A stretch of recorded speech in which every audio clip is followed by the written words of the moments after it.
Olá, queridos, paz do Senhor Jesus Cristo, sejam todos bem-vindos a mais um estudo EBD Inteligente.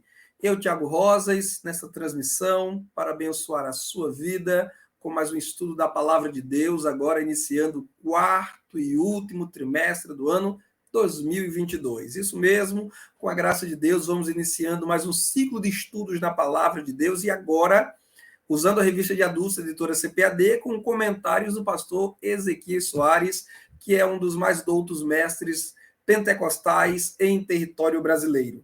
O tema para este último trimestre do ano é a justiça divina, a preparação do povo de Deus para os últimos dias no livro de Ezequiel. Está aqui a capa bonita desta revista, que será nossa companheira durante os últimos 3 meses do ano. Creio que você aí do outro lado está com sua revista em mãos, pronto para estudar comigo de forma aprofundada as lições que esse trimestre está guardando para todos nós.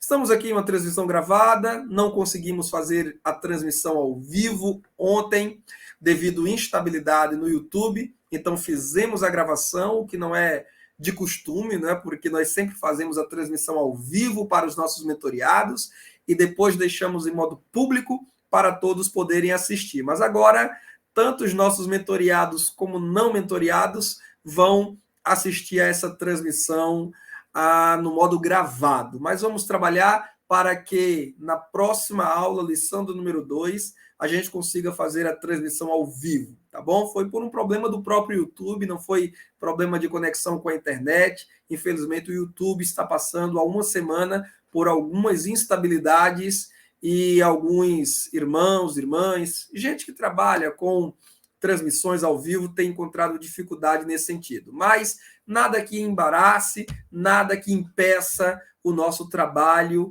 o quarto trimestre de começar e as nossas aulas de aqui acontecerem. Vamos então, já vou projetar aqui na tela o nosso arquivo de slides para a lição de número 1, que traz como título Ezequiel, o Atalaia de Deus. Lembrando a você que está aí nos acompanhando, se você ainda não se inscreveu em nosso canal, se inscreva. Deixe o seu like também registrado aqui para essa transmissão. Se desejar se tornar um assinante da nossa mentoria e vir estudar essas lições conosco diariamente em um grupo de mentoria no Telegram, com participação de mais de 400 professores e professoras de todo o Brasil, você poderá entrar em contato conosco pelo número que de quando em quando vai aparecer aqui na tarja rolante da sua tela e te daremos todas as informações de como assinar a nossa mentoria, vir estudar comigo, tirar suas dúvidas comigo, receber outros materiais de apoio, além de orientações didático-pedagógicas para você desenvolver bem a sua aula e desenvolver-se bem no Ministério de Ensino e na organização da EBD em sua igreja local. Muitas igrejas estão cancelando a EBD esse final de semana devido ao domingo ser o dia de eleições. Outras igrejas anteciparam para algum dia desta semana ou adiaram para algum dia da próxima semana.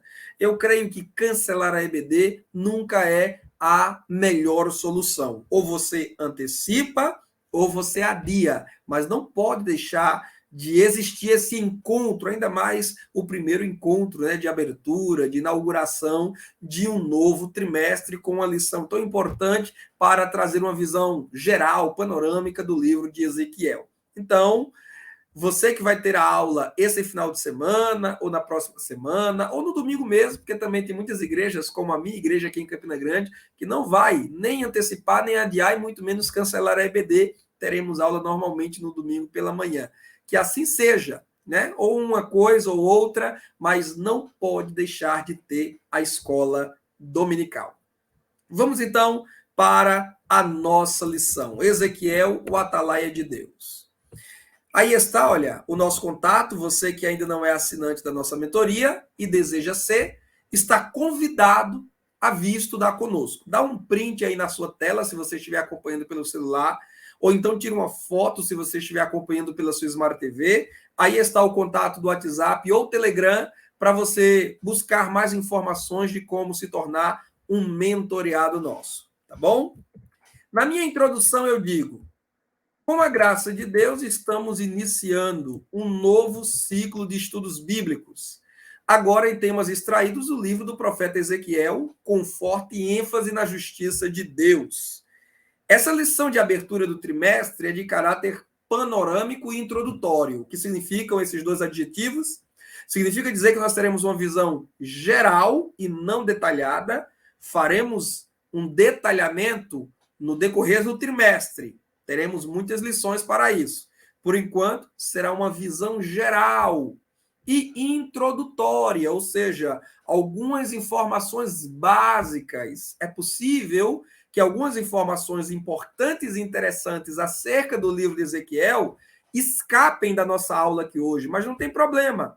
É apenas uma introdução para o trimestre. Estamos trazendo vocês do terceiro para o quarto, por isso, introdução. Estamos colocando você dentro do quarto trimestre. Naturalmente, no desdobramento das nossas lições, estaremos discutindo pormenores, detalhes dos capítulos e também dos eventos que estão registrados neste importante livro, que é o livro do profeta Ezequiel. Estaremos destacando aqui hoje o chamado e a função espiritual do sacerdote profeta Ezequiel. Meditemos, então, com a nossa revista e a Bíblia em mãos. O primeiro tópico sobre o livro de Ezequiel. Primeiro ponto, a primeira parte. Bem, por que primeira parte? Esse tópico 1, os pontos são primeira parte, segunda parte, terceira parte. Porque o pastor Ezequiel Soares, ele divide o livro de Ezequiel em 3 partes. Claro, você vai ler os comentários bíblicos, você vai ler aquelas notas introdutórias para o livro de Ezequiel nas bíblias de estudo que você tem em sua casa, e cada comentarista vai subdividir o livro de Ezequiel de uma forma. Há quem subdivida em 3 partes, como Ezequiel Soares, há quem subdivida em 4 partes e há quem subdivida em 5 partes. Pastor Ezequiel Soares trabalha com 3 partes, mas em cada parte aqui nos nossos pontos, vocês vão perceber que eu vou falar de sessões, porque, ao meu ver, 5 sessões melhor subdividem o livro de Ezequiel. Agora, respeitando a estrutura da lição, vocês já conhecem o nosso trabalho, nós seguimos a lição tópico a tópico, ponto a ponto, nós vamos trabalhar com essas 3 partes. Mas observe que eu digo, por exemplo, aqui na primeira parte. A primeira parte do livro de Ezequiel pode ser dividida em 2 sessões, abrangendo o período do exílio antes da destruição do templo. Esse período ele vai, como eu coloco ali na legenda da imagem, de 593 a.C., quando Ezequiel foi comissionado por Deus para o ofício profético, a 586 a.C. Sempre lembrando, o professor menos treinado, o aluno menos acostumado, o tempo antes de Cristo, nós contamos ele de forma decrescente. Então, é do maior para o menor. Depois de Cristo, o tempo nós contamos de forma crescente, do menor para o maior. Tá bom? É claro que nos dias de Ezequiel, ninguém contava os anos dizendo estamos vivendo no ano 596 a.C., estamos agora vivendo no ano 590 a.C., agora estamos no ano 470 a.C. É claro que não. Essa é uma forma de nós, que agora conhecemos a história geral, dividirmos o tempo e contabilizarmos os anos antes e depois de Cristo. Tá bom? Mas o fato é que, quando falarmos dos anos antes de Cristo vir ao mundo de forma encarnada, o tempo é contado de forma decrescente. Quanto tempo falta de Ezequiel para Cristo? Quanto tempo falta de Neemias para Cristo? Quanto tempo falta de Ageu para Cristo? Você vai percebendo que o tempo vai diminuindo até zerar, até Cristo finalmente encarnar e vir ao mundo. Então, esse período que as 2 primeiras sessões do livro de Ezequiel contemplam são o período que vai de 593 até 586, quando o templo e o muro de Jerusalém foram destruídos pelos babilônios. Então, aqui estão as 2 sessões. A primeira sessão é a sessão da aparição da glória de Deus na Babilônia, acompanhada da vocação divina para que o sacerdote Ezequiel seja, então, agora profeta de Deus. Aí você tem uma ilustração, dentre várias que vocês podem encontrar na internet, que pintam, que ilustram este momento em que Ezequiel, em seus próprios termos, está lá às margens do rio Quebar, na Babilônia, e, de repente, em meio a uma tempestade, nuvens, raios, trovões, ele tem uma visão de Deus assentado em um alto e sublime trono, uma visão até semelhante à de Isaías, lá no capítulo 6 de seu livro, embora Isaías tenha visto o Senhor no templo que está em Jerusalém, em Judá. Ezequiel tem uma visão semelhante deste Deus glorioso, só que ele agora está onde? Em Babilônia. O próprio Ezequiel está em Babilônia e é até Babilônia que Deus vem de forma gloriosa em meio a uma teofania, isto é, uma manifestação visível de Deus, colocar-se diante do seu servo e chamá-lo para o ofício profético. São os 3 primeiros capítulos de Ezequiel. O primeiro capítulo é pura descrição dessa visão gloriosa, bastante detalhada, inclusive. Os capítulos 2 e 3 são os capítulos, então, do chamado, da comissão de Deus para que Ezequiel torne-se um profeta. A segunda sessão, essa é mais longa, vai dos capítulos 4 a 24. Já é o início do exercício profético de Ezequiel, quando ele começa, então, a dirigir profecias de julgamento contra os israelitas ou judeus. É curioso, professor, professora, tomar nota.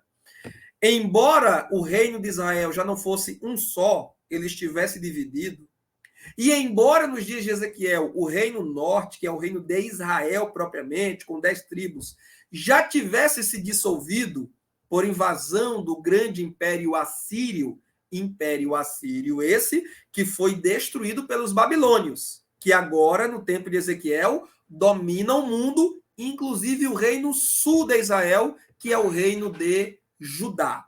Então, nessa época de Ezequiel, os reinos estavam divididos e, na verdade, o reino norte já tinha se dissolvido.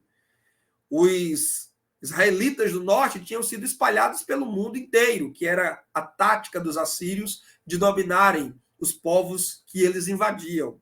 Mas vocês vão perceber que, de forma costumeira, no livro de Ezequiel, Deus e também o profeta vão estar se referindo tanto a Israel como a Judá, tanto aos israelitas como aos judeus, já antevendo, inclusive, o que o próprio livro de Ezequiel vai dizer, uma reunificação desses dois reinos em um único reino. Há uma promessa de Deus no livro de Ezequiel para congregar essas duas nações em uma única nação, como eles foram, inclusive, nos dias do rei Davi, tá bom? Então, é usado de forma intercambiável. Faço essa ressalva aqui de abertura porque o professor, o aluno, lendo o livro de Ezequiel, poderá, em algum momento, encontrar uma dificuldade na interpretação. Espera aí, Ezequiel está profetizando para os judeus do sul ou para os israelitas do norte?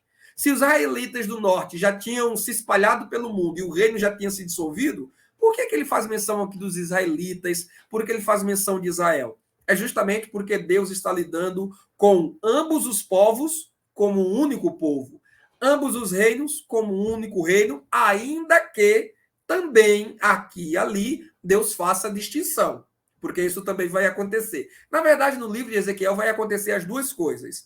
Ora, Deus vai tratar de forma distinta israelita e judeus, reino de Israel e reino de Judá, e ora ele vai tratar de forma única ambos os reinos e ambos os povos, porque de fato, de verdade, eles têm o mesmo tronco, uma mesma raiz genealógica. Todos os povos, Israel e Judá, descendem de Abraão, Isaque e Jacó, tá bom? E também há essa previsão de reunificação, voltar a congregar-se em um único povo, e por isso Deus já vai antecipando isso por meio dessa linguagem intercambiável, usando Israel por Judá, Judá por Israel. Você, creio, já entendeu, então, o que eu estou querendo dizer. Então, essas são as duas primeiras sessões que compõem o que o pastor Ezequiel Soares chama de a primeira parte do livro de Ezequiel. Aí vamos para a segunda parte, que é o ponto 2 desse tópico. A segunda parte, esses comentários aqui são meus.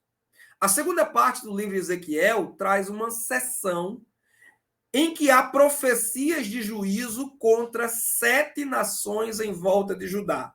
São elas: Amon, Moabe, Edom, Filístia, Tiro, Sidom e Egito. Egito que outrora tinha sido também um grande império mundial.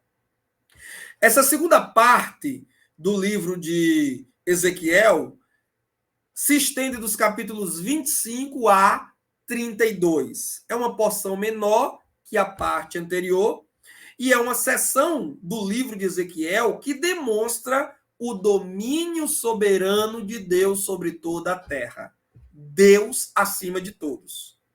Se eu puder resumir em uma única e curta frase essa segunda parte do livro de Ezequiel, eu resumo nessa frase: Deus acima de todos. E isso não é jargão político, não. Isso é verdade bíblica.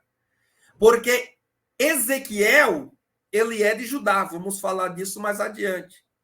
Ele tem um ministério proeminente voltado para Judá, voltado para os judeus. Quer seja declarando o que vai acontecer aos que estão em Jerusalém, quer seja trazendo uma palavra de orientação, de arrependimento e também de encorajamento aos que estão com ele no exílio em Babilônia. Mas o fato é que o ministério de Ezequiel é um ministério proeminentemente voltado para os judeus. Entretanto, o Deus de Ezequiel, que é o nosso Deus, que é o único e verdadeiro Deus em toda a terra, ele diz isso repetidas vezes, por exemplo, no ministério de Isaías. Várias vezes o Senhor diz lá: eu sou Deus e não há outro. Não há outro Deus além de mim. Moisés, por exemplo, chama os deuses de demônios. Paulo também vai fazer essa mesma declaração. Os deuses a quem os ímpios prestam culto, eles nada são. Na verdade, o que eles são é demônios, espíritos das trevas, espíritos enganadores. Mesmo quando Paulo se refere a Satanás como Deus deste século, na verdade, não entenda isso em termos absolutos de um Deus equivalente ao nosso Deus, um Deus concorrente, um Deus que está à altura do nosso Deus. É claro que não. Quando ele diz Deus, é para falar daquele que tem um domínio sobre os ímpios, aquele que tem cegado, aquele que tem semeado no coração dos ímpios os seus desejos pervertidos e tem mantido os ímpios sob a escravidão, sob o seu domínio. Mas, em hipótese alguma, Satanás está duelando com Deus. Em hipótese alguma, Satanás tem força equilibrada com a força do nosso Deus. Lutero dizia que Satanás é um cão na coleira de Deus. Então, de fato e de verdade, Deus é único. Deus é um só, que existe eternamente em 3 pessoas distintas, Pai, Filho e Espírito Santo. E ele é Deus sobre toda a terra. Por isso é que ele pode predizer o que haverá de acontecer com cada nação do mundo. Por isso ele pode acusar cada nação, cada povo, pelos seus pecados, pelas suas perversões, e pode sentenciá-los à condenação. E é o que acontece aqui por meio do ministério de Ezequiel, que, na verdade, Deus já vem fazendo isso por meio de outros profetas. Os profetas Isaías também, o profeta Jeremias, os profetas menores também, corriqueiramente Deus está usando os seus servos para denunciar o pecado das nações e para sentenciar essas nações ao juízo, à destruição, à condenação. Isso só mostra que Deus está acima de todos, não apenas Deus de Israel. Ele é Deus em toda a extensão da terra, porque, afinal de contas, ele é o Criador dos céus e da terra. Ele é Senhor acima dos homens, acima dos animais e acima de toda a criação. Ele é soberano e supremo. Aí saltamos agora para a terceira parte. Observem vocês, professores e alunos, que nós estamos fazendo abordagens aqui, volto a dizer, de forma panorâmica em caráter introdutório. Nós não iremos aqui detalhar nenhum assunto hoje. Os assuntos que essa primeira lição apresenta para nós serão melhor explicados e detalhados nas lições seguintes. Teremos 3 meses, então ninguém precisa se afobar e, sabe, ficar preso a um ponto, a um tópico da lição. Não precisa, porque essas explicações virão no desenrolar do trimestre. A terceira parte do livro de Ezequiel pode ser dividida em 2 sessões, como também dividi a primeira parte em 2 sessões. Com mensagens agora de esperança após a queda de Jerusalém. E aí, na legenda da imagem, eu coloco: Ezequiel recebe a notícia, a cidade, que é a cidade de Jerusalém, caiu. Ezequiel 33, 21. A partir daí, um novo foco aparece nas ministrações e visões de Ezequiel. Até o capítulo 32, a mensagem dele é vingança de Deus contra os pecadores, acusação contra Israel pelos pecados cometidos contra Deus, em especial o pecado de idolatria, apostasia. A mesma denúncia é dirigida àquelas outras 7 nações que vimos no ponto anterior. O fato é, desde que Ezequiel começa o seu ministério profético, no capítulo 4 até o 32, ele está denunciando, ele está confrontando, ele está prenunciando o juízo divino. Mas agora, quando em Babilônia ele toma conhecimento de que a cidade de Jerusalém caiu, portanto, estamos já nos situando no ano 586, que foi quando Nabucodonosor destruiu com seus exércitos, destruiu o templo, destruiu os muros, matou o meio mundo de judeus e levou outro grande número de judeus para o exílio em Babilônia. A partir, então, deste momento, Deus redireciona o seu profeta. Até aqui o juízo vai vir.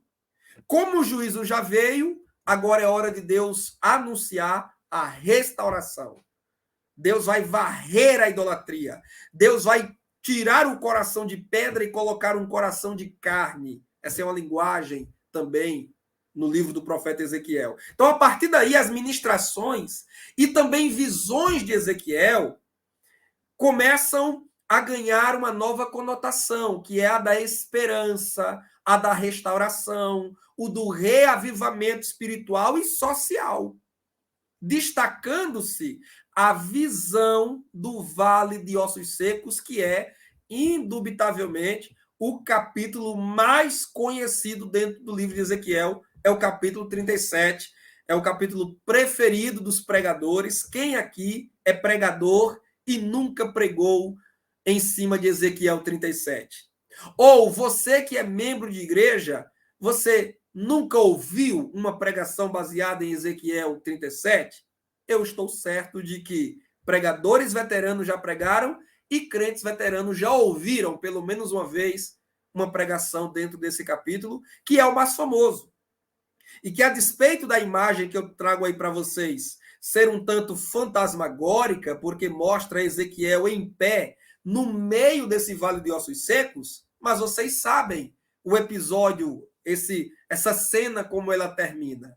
Termina com esse exército de pé, tendões, músculos, osso, cada um ligado no seu osso, e a pele revestindo o corpo, e agora o espírito de vida voltando para este exército que se pôs então de pé. É a primeira sessão dessa terceira parte do livro de Ezequiel. É a sessão onde há consolo para Israel e promessa de restauração. Dos capítulos 33 até o 39, com destaque para o capítulo 37, Ezequiel vai estar falando de um reavivamento. Deus vai tratar o cativeiro, Deus vai usar como um remédio amargo para curar feridas, em especial a idolatria. Já dissemos isso em trimestres passados, e vem bem a calhar dizermos novamente que o cativeiro babilônico foi o remédio amargo usado por Deus para curar Israel definitivamente da prática da idolatria. Outros pecados continuarão em Judá, mesmo depois do repatriamento, agora sob a liderança do grande imperador medo-persa Ciro, né, que desbancou os babilônios. Ele vai permitir aos judeus retornarem à sua terra. Outros pecados vão acontecer, por exemplo, casamentos mistos, injustiça social, mas a idolatria institucionalizada e praticada coletivamente pelos judeus, essa foi finalmente resolvida. Esse pecado não se ouve mais falar em Judá depois do cativeiro babilônico. Os comentaristas bíblicos, inclusive, dizem isso com muita frequência. E, de fato, se você lê os profetas pós-exílio, não só os profetas, mas os escritos históricos, como Neemias, Esdras, e os profetas como Ageu, Zacarias, Malaquias, vocês vão perceber que não há mais referência nesses livros à idolatria em Israel, mas outros pecados sim, como, por exemplo, o pecado dos casamentos mistos, que Deus havia proibido, o pecado da avareza, né? Outros. Mas a idolatria foi finalmente curada. Então, Deus vai usar, né? São palavras de Isaías, de Jeremias e também de Ezequiel. Deus vai usar o cativeiro para tratar com o seu povo. Mas Deus não vai destruir finalmente. Há a promessa de um remanescente fiel que vai se levantar como um poderoso exército. E a segunda seção dessa terceira e última parte é a visão gloriosa de um novo templo. Visão esta que é bem alongada, bem detalhada, vai do capítulo 40 até o 48. Os últimos capítulos de Ezequiel são pura descrição bastante detalhada de um novo templo, que é objeto de discussão entre os teólogos. Que novo templo é esse que Ezequiel está vendo? A que se refere esse templo? Né? Nós teremos uma lição já lá pertinho do final do trimestre, onde vamos falar desse assunto, mas, como disse, não convém aqui detalharmos, porque não é propósito e não cabe nessa lição de introdução do trimestre detalharmos o assunto. Estamos apenas apresentando. Essa lição de número 1 é lição de apresentação dos assuntos e não de explicação ou detalhamento dos assuntos. Feitas essas considerações, vamos então já para o segundo tópico. Olha, você que ainda não segue nossa página lá no Facebook e no Instagram, você está convidado a seguir. EBD Inteligente. Tiramos o pontinho que tinha no meio, voltamos a ser apenas EBD Inteligente. Se você não segue, siga. As nossas páginas são alimentadas diariamente com conteúdo relevante para quem ama e faz a EBD acontecer na sua igreja. Se você é pastor, se você é pregador, se você é professor de EBD, se você é aluno, estudante de Bíblia, gosta de coisa boa, gosta de uma página com conteúdo relevante que te instiga a leitura da Bíblia, ao estudo da palavra de Deus, então siga EBD Inteligente no Instagram e no Facebook. E se ainda não se inscreveu aqui no nosso canal, se inscreva. Se não deixou o seu like, deixe para essa transmissão. Segundo tópico, vamos que vamos, porque essa primeira lição tem 4 tópicos. Agora, sobre o profeta. Ponto de número 1, identidade. O nome Ezequiel significa Deus fortalece. Está na lição essa informação. Qualquer comentário bíblico, Bíblia de estudo que você pegar, traz essa informação também.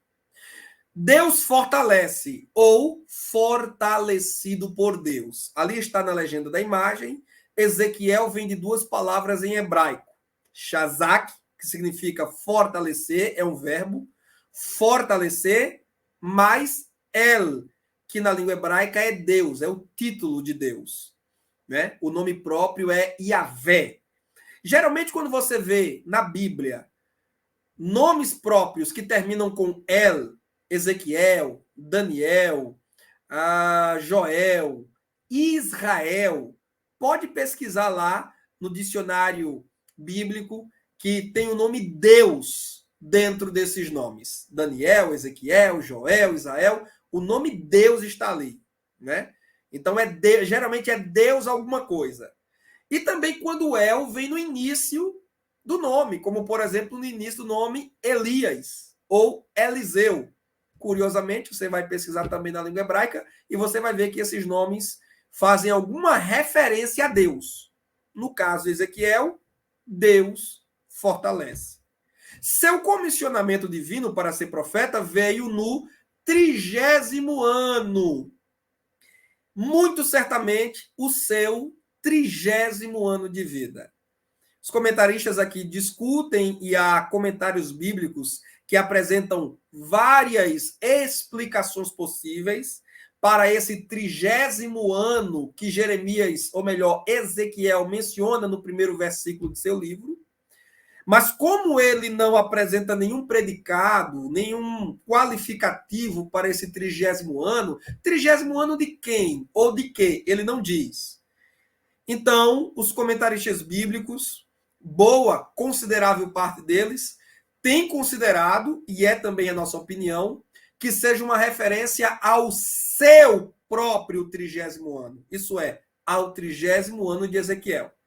Inclusive, quem usa uma Bíblia com versão NVI, se você tiver aí na sua casa, qualquer Bíblia, com ou sem estudo, desde que seja com a versão NVI, você vai perceber que a NVI ela já coloca uma notinha de rodapé justamente com essa observação, que a expressão no 30º ano pode também ser interpretada como do meu 30º ano.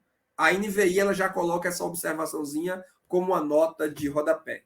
Então, muito possivelmente, ele está se referindo aos seus 30 anos de vida. E não é sem razão. Eu explico.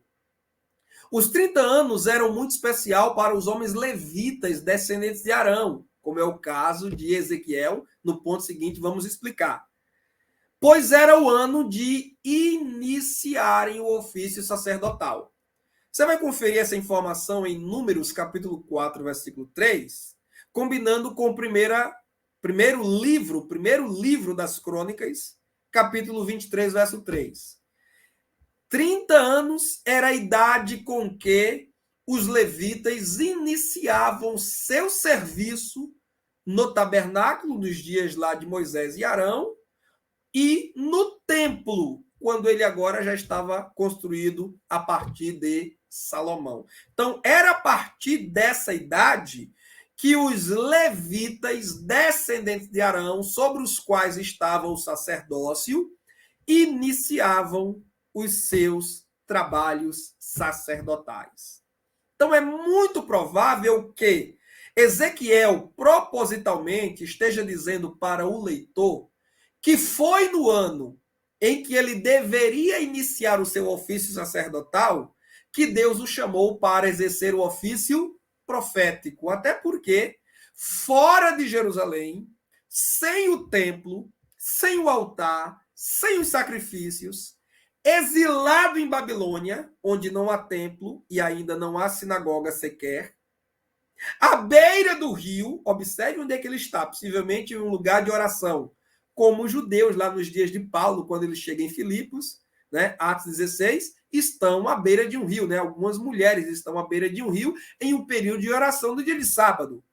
Então, observe que se tornou uma tradição para os judeus fora de Jerusalém, onde estivessem preferencialmente à margem de rio, se reunirem ali para orarem a Deus. Certamente Ezequiel, embora o texto não descreva o que ele está fazendo ali, mas é possível que ele estivesse em um momento de meditação, de oração, de repente até mesmo em intercessão a Deus com outros judeus ali perto dele. Mas o fato é que ele está sinalizando para o leitor que no ano em que ele deveria iniciar o ofício sacerdotal, mas ele não inicia, porque ele está fora de casa, está fora do templo, não há condição. O máximo que ele poderia fazer como parte do ofício sacerdotal em Babilônia é interceder pelos seus irmãos e ensinar a eles a lei do Senhor.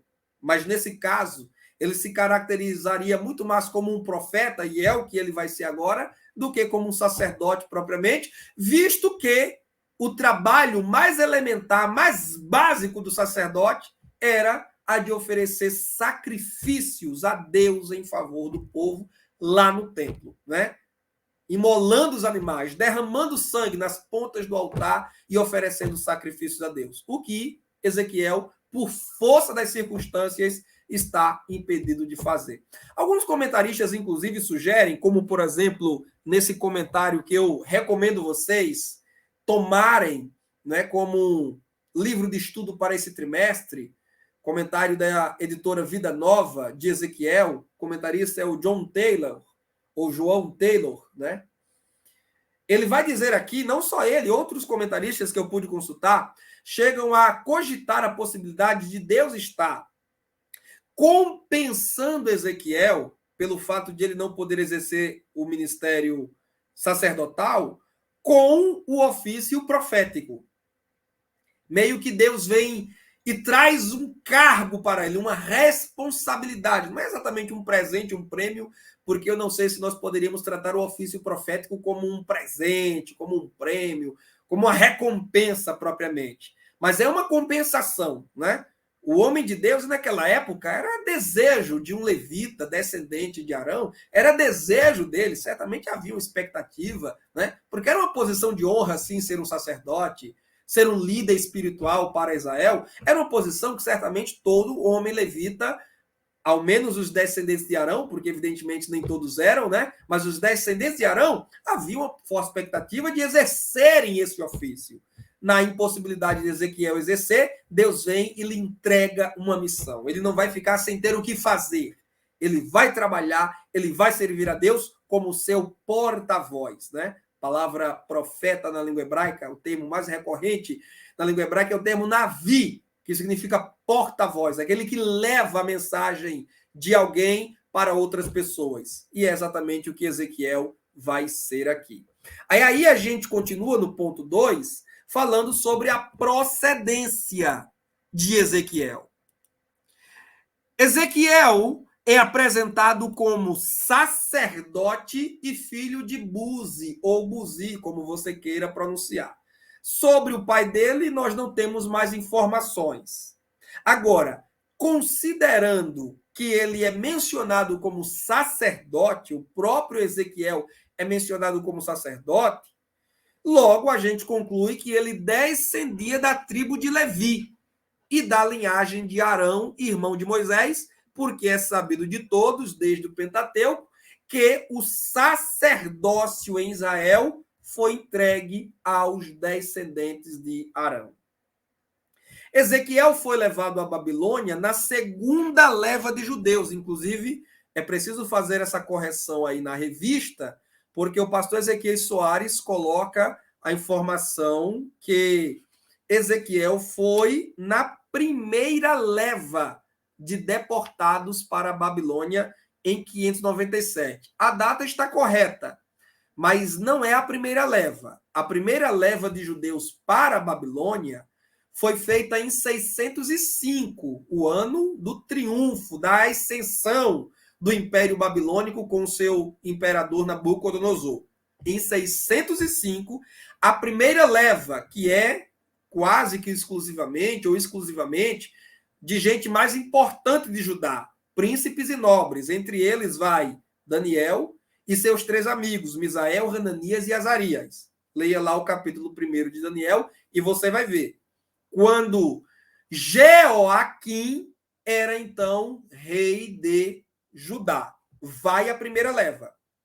A segunda leva é com Joaquim, filho de Jeoaquim, e que teve um governo muito curto em Judá, apenas 3 meses. Ele foi levado para o exílio e lá ficou, né? E lá ficou por muitos e muitos anos. Nesta segunda leva, com Joaquim, vão 10.000 judeus, entre eles Ezequiel. Não há um versículo, né? Inclusive perguntaram no nosso grupo de mentoria no Telegram se não havia um versículo que dissesse isso. Não há um versículo que diga isso explicitamente. olha, os judeus vão em 3 levas, na primeira vai Daniel, na segunda vai Ezequiel. Não há. É preciso você cruzar as informações bíblicas que estão lá no último capítulo do segundo livro dos Reis, no último capítulo do segundo livro das Crônicas, no último capítulo do livro de Jeremias, e você vai cruzar com o primeiro capítulo de Daniel, o primeiro capítulo de Ezequiel, além de informações no livro de Ezequiel, como, por exemplo, no capítulo 23, no capítulo 40, onde ele faz menção ao exílio de Joaquim como o nosso exílio. Isso é, o exílio do qual ele, Ezequiel, fez parte. Ezequiel não fez parte do exílio de Joaquim, o exílio de Daniel. Ele fez parte do exílio de Joaquim, que é o filho de Joaquim, e que vai com a segunda leva de judeus para a Babilônia. Claro, isso é só uma informação histórica, não deprecia, não diminui em absolutamente nada a autoridade do pastor Ezequiel Soares e da lição dos comentários que ele faz. É apenas uma observaçãozinha, porque nós estamos em uma escola e quanto mais corretamente nos expressarmos, melhor. Se você, professor, tiver em casa a Bíblia de Estudo Pentecostal, por exemplo, como eu tenho, você vai conferir lá, né? Você vai conferir a introdução para o livro de Ezequiel e você vai ver que o Dr. Donald Stamps coloca melhor essa informação, inclusive citando essas 3 levas de judeus. 605 a.C., vai Daniel, 597 a.C., vai Ezequiel, e finalmente 586 a.C., que é quando Jeremias teve a oportunidade de ir em liberdade e em segurança para a Babilônia. Nabucodonosor lhe facultou esse direito, mas ele preferiu ficar com os que ficaram, os que restaram sob os escombros de Jerusalém. Tá bom? Feita essa observação, eu volto para o slide para dizer que Ezequiel era contemporâneo de Daniel, cuja sabedoria ficou notória no Império Babilônico. Se você lê Ezequiel 14:14 e Ezequiel 28:3, você vai ver que Daniel é citado por Ezequiel. E sabe o que é curioso? Daniel cita o profeta Jeremias. E Ezequiel cita o profeta Daniel. Isso mostra como esses 3 estão ali, olha, próximos. Eles são judeus vivendo em um mesmo contexto de exílio babilônico. Daniel, ao que tudo indica, é o mais novo dentre eles. Ezequiel é o de meia idade. E Jeremias, sabidamente, é o mais velho de todos eles. Inclusive, há comentaristas que sugerem que Jeremias foi o professor de Ezequiel. Porque, atenção, tome nota da informação curiosa. Eu creio até que eu coloco essa informação aqui, deixe-me conferir. Isso mesmo. Aqui está, olha. Era contemporâneo de Daniel, cuja sabedoria ficou notória no Império Babilônico, e de Jeremias, também sacerdote e profeta. Essa é uma curiosidade a ser notada. Ezequiel e Jeremias são levitas, são descendentes de Arão, são sacerdotes. Entretanto, eles oficiam muito mais como profetas de Deus. Então, eles têm o duplo ofício, sacerdote e profeta. E, ao que tudo indica, Jeremias é o mentor espiritual, tanto de Daniel, ainda que Daniel tenha sido deportado para a Babilônia quando ainda era muito jovem, né? Certamente lá do final da adolescência para o início de sua juventude, mas ele era muito novinho, mas a gente vai ver ele dizendo que lia, no capítulo 9 de Daniel, ele fazendo menção dos escritos de Jeremias. Então ele lia Jeremias já como palavra de Deus, o que mostra que Jeremias exercia uma posição de autoridade sobre Daniel. Daniel via Jeremias como um professor, um mentor espiritual para ele. E, ao que tudo indica, foi com Jeremias que Ezequiel foi treinado para o ofício sacerdotal, ainda que Ezequiel não tenha chegado a, de fato, oficiar como sacerdote, por todas essas circunstâncias que nós já falamos, tá bom? Aí, abaixo da imagem, essa imagem ilustra, né, essa deportação de judeus, a segunda deportação de judeus para a Babilônia. Lá no fundo você vê ali o muro de Jerusalém ainda de pé, né? E aí eu coloco abaixo dessa imagem as 3 levas em seus respectivos períodos, tá bom? Para que você, professor, professora, tenha isso em mãos, embora esse assunto já tenha sido estudado em lições anteriores, como lá naquele trimestre em que estudamos a fidelidade de Deus em meio à infidelidade da nação. Lembra? No ano passado, nós estudamos a lição com comentários do pastor Clayton Pomerini, se não me engano, no 3º trimestre de 2021. E aí nós vimos, né, em alguma das lições, não vou lembrar qual, nós estudamos justamente esse exílio babilônico com as 3 levas de judeus para o cativeiro. Esse tópico é mais curto, são apenas 2 pontos, então nós agora vamos para o 3º ponto. Já falamos sobre o livro, já falamos sobre o profeta, agora vamos falar sobre essa função do atalaia. Afinal, é o título da nossa lição. Ezequiel, o atalaia de Deus. Ponto de número 1. O atalaia. Atalaia ou sentinela, a depender da versão bíblica que você usa, poderá aparecer uma ou outra palavra. E uma terceira, que é vigia. São termos bíblicos que tratam do vigia que observava de um ponto alto.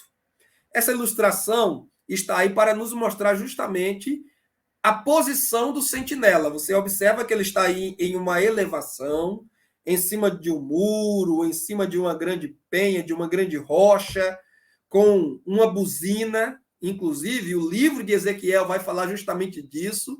O atalaia ou sentinela que deveria usar a buzina para alertar o seu povo de um perigo iminente. Então, é um vigia que observava de um ponto alto, e observando de um ponto alto, ele pode ter uma visão ampla, uma visão panorâmica do perigo que se avizinha de seu povo.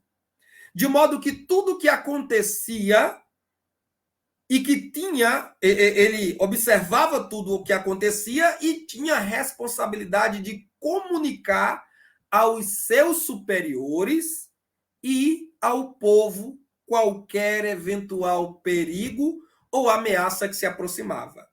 Nós ainda não lemos propriamente na Bíblia nenhum versículo, mas eu gostaria agora de ler esse texto de Ezequiel 33, verso 1 a 6, onde o próprio Deus descreve a atribuição do atalaia. Ezequiel 33, versículos 1 a 6, versão NVI, diz assim: Esta palavra do Senhor veio a mim. Filho do homem, fale com seus compatriotas e diga-lhes: Quando eu trouxer a espada contra uma terra, e o povo desta terra escolher um homem para ser sentinela, e ele vir a espada vindo contra a terra, isso é, o exército inimigo, né? Espada aqui é uma linguagem figurada para se referir ao exército inimigo, adversário, com espada em mãos, e tocar a trombeta para divertir o povo. Então, se alguém ouvir a trombeta, tá aí, olha, essa trombeta, essa buzina aí que o atalaia na imagem está usando. Se alguém ouvir a trombeta, mas não der atenção à advertência, e a espada vier e tirar sua vida, este será responsável por sua própria morte. Por quê? Porque o sentinela fez a parte dele. O sentinela esteve na torre de vigia, esteve observando e comunicou por meio de um forte toque o perigo iminente. Mas gente do povo é que ignorou o aviso e então o perigo veio e o tomou. Uma vez que ele, a sentinela ou a atalaia, ou melhor, o povo, né, alguém do povo ouviu o som da trombeta, mas não deu atenção à advertência, será responsável por sua morte. Se ele desse atenção à advertência, se livraria. Mas, se a sentinela vir chegar à espada e não tocar a trombeta para divertir o povo, e a espada vier e tirar a vida de um deles, aquele homem morrerá por causa de sua iniquidade, mas considerarei a sentinela responsável pela morte daquele homem. Ou seja, quem pecou e morreu, diante de Deus vai ser culpado pelo seu pecado e a morte consequente que sofreu. Mas se Deus colocou uma sentinela para divertir o pecador do seu pecado e a sentinela não advertiu, esta sentinela ou atalaia também haverá de prestar contas diante de Deus pela sua omissão. Então, aqui nós temos uma bela metáfora para o profeta de Deus e o crente de modo geral. Eu trago o texto de Atos 20, 28 a 31, é aquele texto onde Paulo, falando aos bispos de Éfeso, ele diz, olha, vigiem o rebanho de Deus, sobre o qual Deus colocou vocês como bispos. Inclusive, curioso, irmãos, a palavra bispo ali na língua grega é episcopos. Epi, que em grego significa aquilo que está acima, superior, e scopus, de visão geral, visão macro, visão panorâmica. Eu creio que o bispo lá da língua grega tem tudo a ver com o atalaia da língua hebraica. Porque se o atalaia é o que vê de cima e vigia o seu povo contra ameaças, contra perigo, o bispo também tem essa mesma função, claro que agora especificamente lidando com o povo de Deus. Mas ele é um vigia, ele é um sentinela, ele é uma atalaia que está, olha, com uma supervisão, uma visão de cima. Scopus, visão panorâmica. Então ele precisa, Paulo até diz, olha, quando eu partir, lobos cruéis surgirão no meio de vocês. Então, o pastor fiel, o líder fiel, o obreiro fiel, ele tem que ser um atalaia, ele tem que ser um sentinela. Isso nós iremos retomar no quarto tópico, atentando para o rebanho sobre o qual Deus o colocou e avisando o povo do perigo iminente, o perigo que se aproxima. A mentira, o pecado, né? As heresias, enfim. Então, essa é a função do atalaia na Bíblia Sagrada. O segundo ponto está, entre aspas, o fim dos 7 dias. Após a estupenda visão da glória de Deus, que veio a Ezequiel em uma teofania, eu coloco aí na legenda da imagem, a visão da glória de Deus está mais detalhada em Ezequiel do que nos escritos de Moisés, porque Moisés também viu a glória de Deus. Isaías e Daniel também viram a glória de Deus e registraram sobre isso. Mas ninguém detalhou tanto no Antigo Testamento quanto Ezequiel. Talvez no Novo Testamento apenas João, na ilha de Patmos, escrevendo Apocalipse, é que escreve tão detalhadamente a visão do Cristo glorificado como Ezequiel escreve a visão do Deus glorioso no Antigo Testamento. Aliás, irmãos, atenção, há uma íntima ligação entre Ezequiel e Apocalipse. O livro de Ezequiel não é mencionado explicitamente, diretamente, em nenhuma parte da Bíblia Sagrada, nem no Novo Testamento. Isso é até curioso de observar, né? Isaías é mencionado, Jeremias é mencionado, mas Ezequiel não é. Daniel é mencionado. Observe, os outros profetas maiores, Isaías, Jeremias e Daniel, são mencionados diretamente pelo nome no Novo Testamento.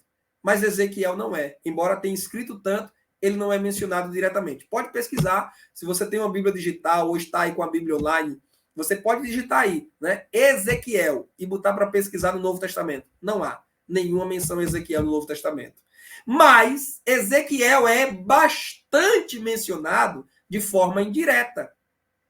Em especial no Apocalipse. Por exemplo, Ezequiel fala de Gog e Magog. Apocalipse fala de Gog e Magog. Ezequiel traz uma visão detalhada da glória de Deus. O Cristo em uma manifestação pré-encarnada, como eu vou dizer agora nesse ponto.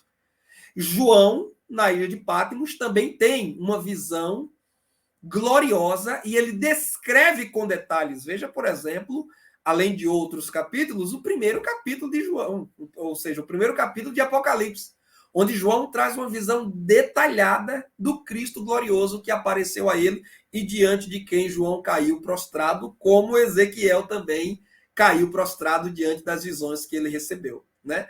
Há outras pontes, há outras conexões muito interessantes entre o livro de Ezequiel e o livro do Apocalipse. Aliás, se eu aqui puder deixar uma orientação pedagógica para os professores, é que vocês se combinem com seus alunos de, ao longo desse trimestre, lerem na íntegra o livro de Ezequiel, o livro de Daniel e o livro do Apocalipse. Esses 3 livros dialogam muito entre si. Por quê? Porque há um grande uso de linguagem simbólica em ambos os livros. É muito frequente visões, é muito frequente figura de animais, seres celestiais, eventos dramáticos ocorrerem com conotação profética, envolvendo tanto Daniel, como Ezequiel, como João na ilha de Patmos. E são livros proféticos e escatológicos. Por isso, o título geral da nossa revista para esse trimestre é A Preparação do Povo de Deus para os Últimos Dias, no livro de Ezequiel. Porque Ezequiel também é escatologia. Então, você cruzar Ezequiel com o livro de Daniel e com o livro do Apocalipse vai lhe dar uma visão mais expandida, mais ampla da mensagem que este profeta está trazendo e que o Novo Testamento está endossando, está confirmando, tá bom? Inclusive, a visão gloriosa do novo templo, lá de Ezequiel, muito se assemelha com a visão gloriosa do novo céu, da nova terra e da nova Jerusalém, que João também, com detalhes, descreve nos últimos 2 capítulos do livro do Apocalipse. Então, é inegável que Ezequiel está implícita, não explícita, mas implicitamente, Ezequiel está no Novo Testamento. Essa é uma observação interessante e eu acho que nós não poderíamos deixar passar na abertura do trimestre. Mas eu volto aqui para o slide, ainda na legenda da imagem, para dizer o seguinte: colocada em paralelo com Isaías 6 e João 12:41, podemos dizer, e creio que podemos dizer sem medo de errar, que essa visão extasiante, gloriosa, que deixou Ezequiel durante 3 dias atônito, pasmado, foi a visão do Cristo glorioso antes de sua encarnação. Aquele ser glorioso sentado no alto trono, rodeado de querubins, que Ezequiel viu, penso eu, com razoabilidade bíblica, que foi o próprio Senhor Jesus antes de encarnar. Com aquela glória, como o próprio Cristo vai dizer em João 17, a glória que ele tinha junto ao Pai antes que o mundo fosse formado. E por que eu concluo isso? Porque a visão de Ezequiel, em Ezequiel capítulo 1 e capítulo 2, é muito semelhante à visão de Isaías no capítulo 6. Você se lembra, né? É só ir ler lá. Se você não se lembra dos detalhes, vá ler lá. Isaías viu o Senhor assentado num alto e sublime trono. Ezequiel também está vendo o Senhor no alto e sublime. O que é sublime? É glorioso, majestoso. E toda a visão de Ezequiel é uma visão maravilhosa, extasiante. E lá na visão de Isaías, anjos de fogo voltam. Ele lá chama de serafins, inclusive é a única referência em toda a Bíblia Sagrada a serafins. Seres ardentes, é o que significa literalmente a palavra serafim. Seres ardentes, seres flamejantes, voando em volta do trono de Deus, exclamando: Santo, Santo é o Senhor dos Exércitos.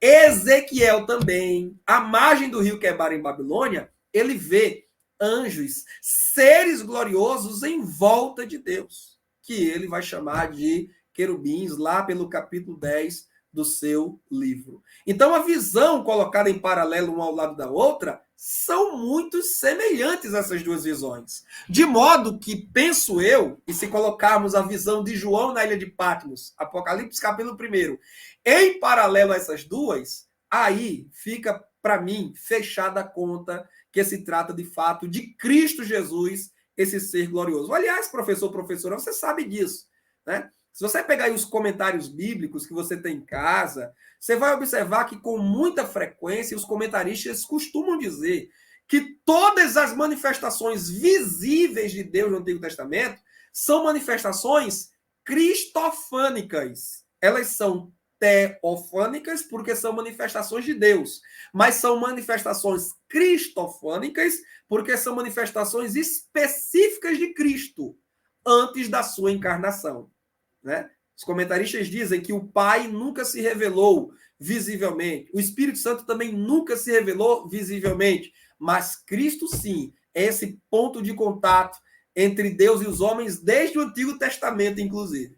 Tá bom? Então não é uma opinião assim exclusivamente minha, para quem achar de repente que eu estou criando interpretação, que eu estou forçando interpretação. Eu estou aqui no esteio ou nos ombros dos gigantes, tá bom?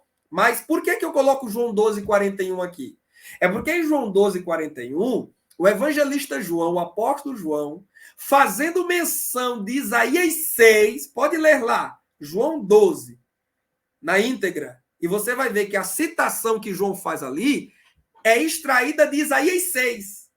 E João vai dizer que Isaías viu a glória de Cristo e dela deu testemunho. E o que é que nós temos lá em Isaías 6? Isaías vendo ao Senhor. Ora, se João diz que Isaías viu a glória de Cristo e dela deu testemunho, então ele está dizendo que o que Isaías viu no capítulo 6 do seu livro foi Cristo em uma manifestação pré-encarnada.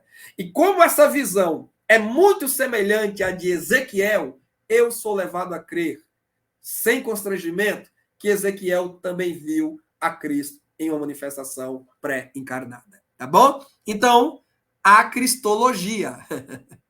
A cristologia, nós podemos estudar Cristo a partir do livro de Ezequiel, tá bom? E olha que Ezequiel dá muita ênfase ao Espírito, né? Era até uma informação interessante para vir já nessa primeira lição de abertura do trimestre. Ezequiel dá muita ênfase à pessoa do Espírito. A mão do Espírito sobre ele, o Espírito conduzindo, o Espírito puxando pelo cabelo, o Espírito enchendo, o Espírito sendo repartido com os judeus remanescentes restaurados por Deus, né? Então o Espírito Santo está muito presente. Ele é também um autor carismático, de carisma, de dom espiritual, né? Ele é um homem que de fato e de verdade foi cheio do Espírito em seu tempo e muita coisa declarou acerca do Espírito Santo. Então a gente pode perceber que há uma teologia trinitária, viu, professores e professoras? Há uma teologia trinitária. Pai, Filho e Espírito Santo, de alguma forma, estão presentes, implícita ou explicitamente, nos escritos de Ezequiel. Dito isso, eu ainda continuo aí no slide dizendo o seguinte: por que esse fim dos 7 dias? Porque o profeta, depois que teve essa visão de Deus maravilhosa lá à beira do rio, ele ficou pasmado, como diz a Almeida Corrigida, atônito, como diz a versão NVI, devido à visão. Durante 7 dias.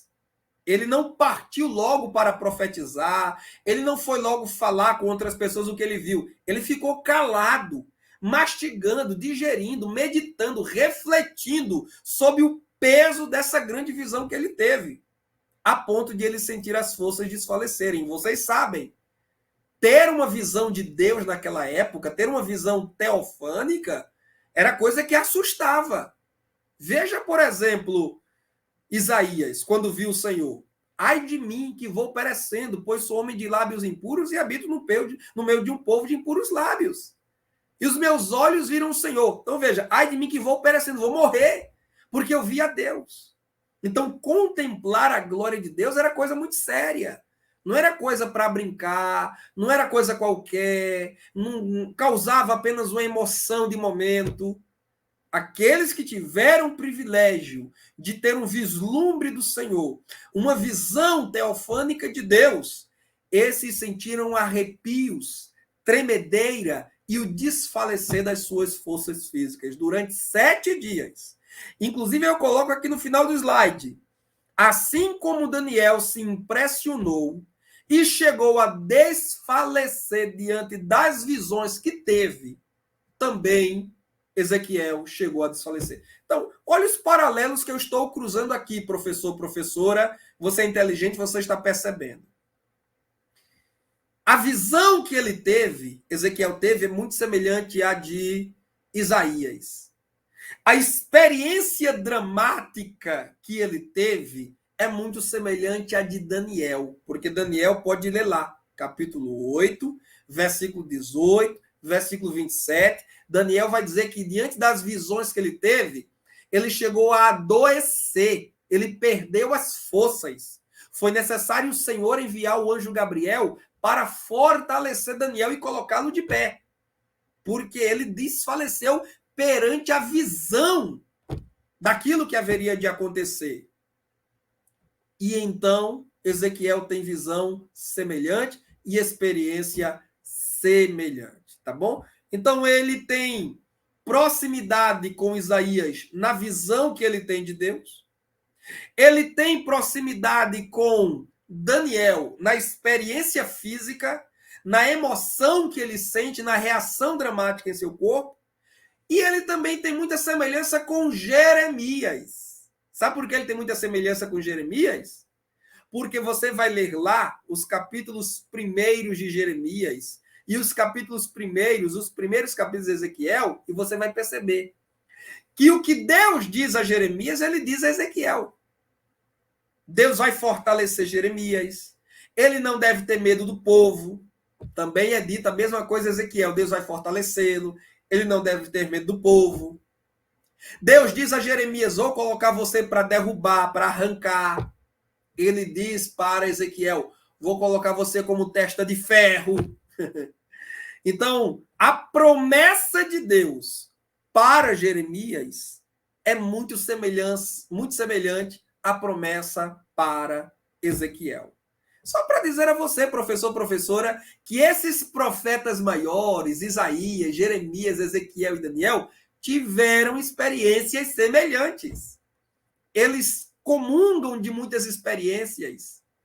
Eles concordam na mensagem que entregam aos judeus ou aos estrangeiros.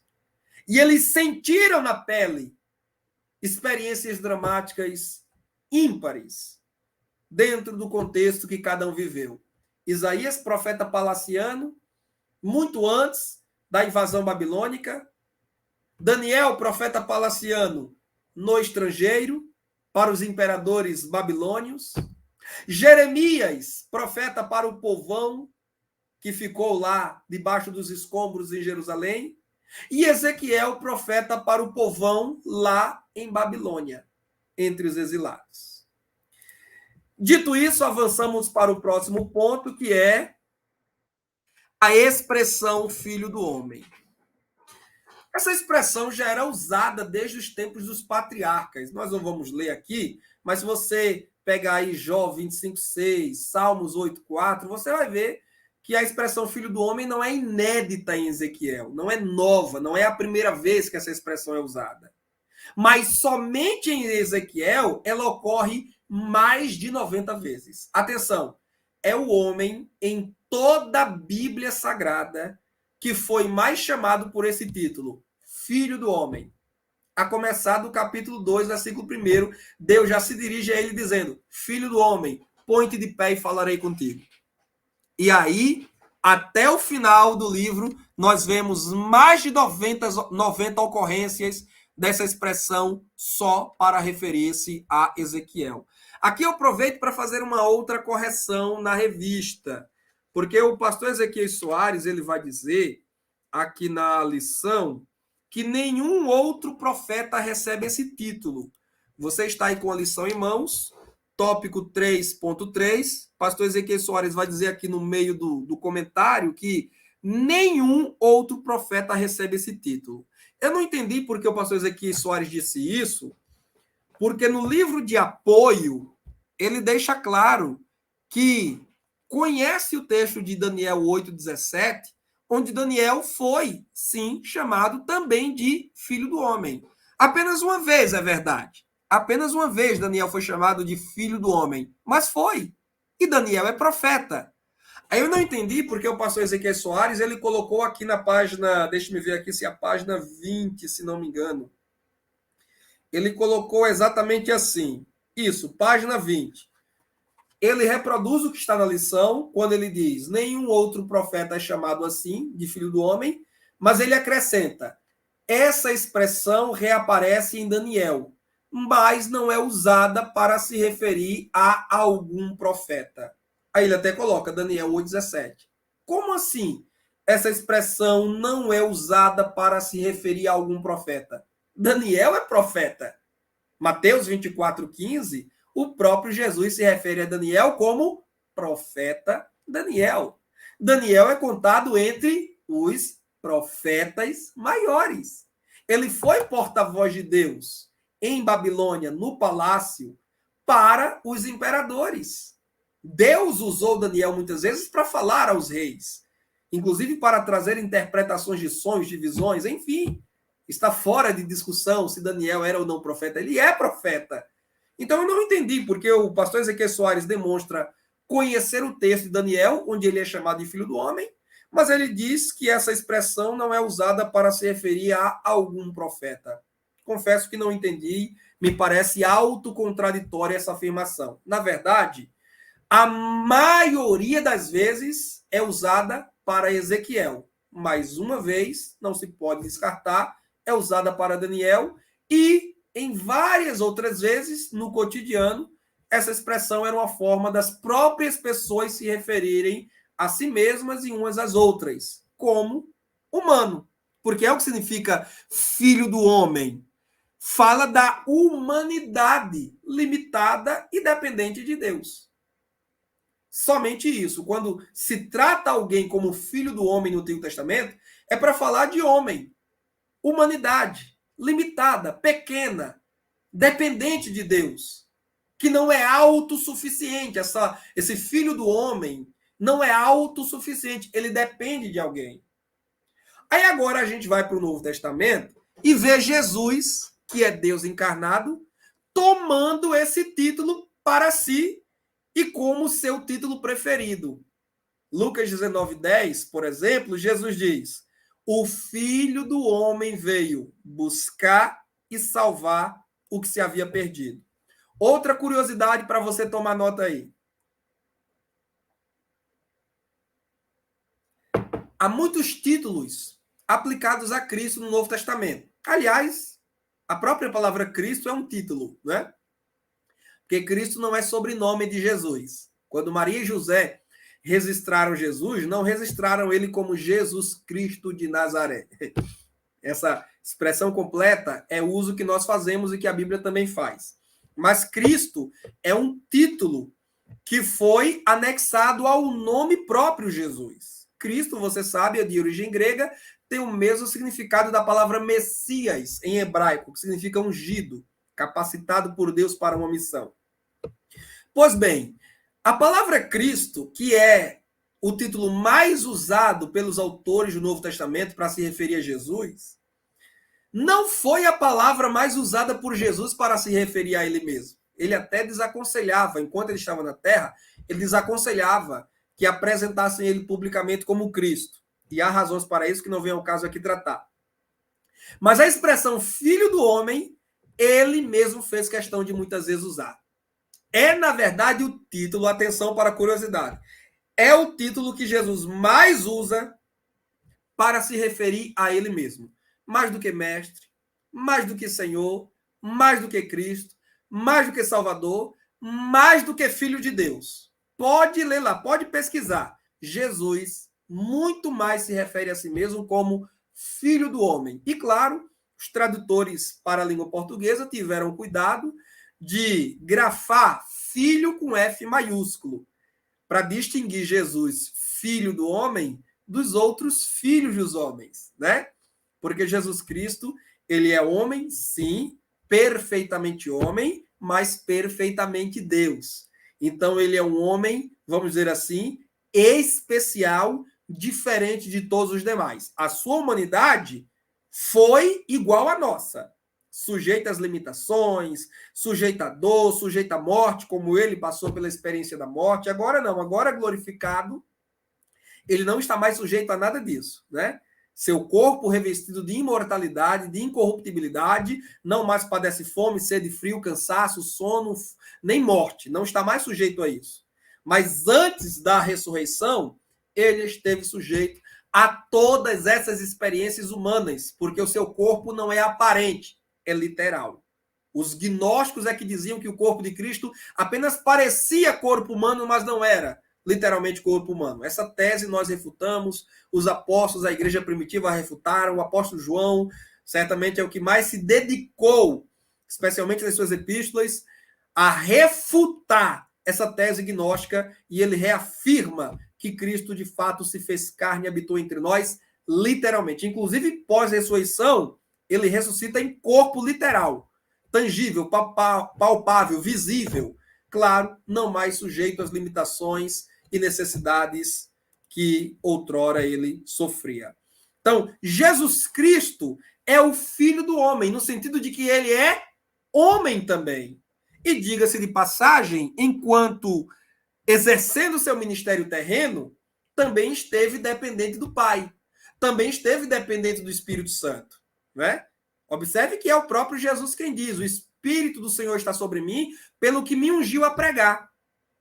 Observe que é o próprio Jesus quem diz: as palavras que vos digo, não as digo de mim mesmo, mas o Pai que me diz o que devo falar. Então, o próprio Jesus fez questão de dizer que ele operava pelo poder do Espírito e em obediência ao Pai. Então, de certa forma, filho do homem, como limitado e dependente de Deus, também se aplica a Jesus Cristo antes de sua ressurreição. Tá bom, meus irmãos? Dito isso, e inclusive, atenção, antes de nós avançarmos para o próximo ponto, é outra curiosidade, porque se as visões de Ezequiel e a linguagem profética de Ezequiel muito se assemelham ao Apocalipse de João, a expressão filho do homem, muito recorrente em Ezequiel, o aproximam de Jesus nos evangelhos, que toma para si esse título, filho do homem. É como se Jesus estivesse dizendo que ele é o Ezequiel perfeito. Ele é o profeta perfeito. Inclusive, alguns comentaristas bíblicos sugerem, e eu creio que não está errado fazer isso, sugerem que Ezequiel seja um tipo de Cristo, uma figura no Antigo Testamento. Alguém cuja vida, cuja conduta ilustra o que Cristo será, como Cristo viverá, o penoso trabalho de Cristo no Novo Testamento. E, de fato, meus irmãos, assim como Ezequiel ministra a uma casa rebelde, o Filho do Homem no Novo Testamento também ministra a uma casa rebelde. Você não leia João capítulo 8 e veja a terrível ira dos judeus contra Jesus. Jesus apelando com eles para que eles crescem e eles insistindo, teimando em crer. De tal modo que Jesus, lá em Mateus 23, ele faz um pranto, um lamento contra Jerusalém ou sobre Jerusalém. Você conhece a passagem. Jerusalém, Jerusalém, que matas os profetas e apedrejas os que te são enviados. Quantas vezes eu quis acolher-vos como a ave, reúne os pintinhos debaixo de suas asas, e vós não quisestes. Eis que a vossa casa ficará deserta. Olha a sentença que Jesus está dando. Até que venhas reconhecer aquele que vem em nome do Senhor, ou até que venhas reconhecer o tempo da sua visitação.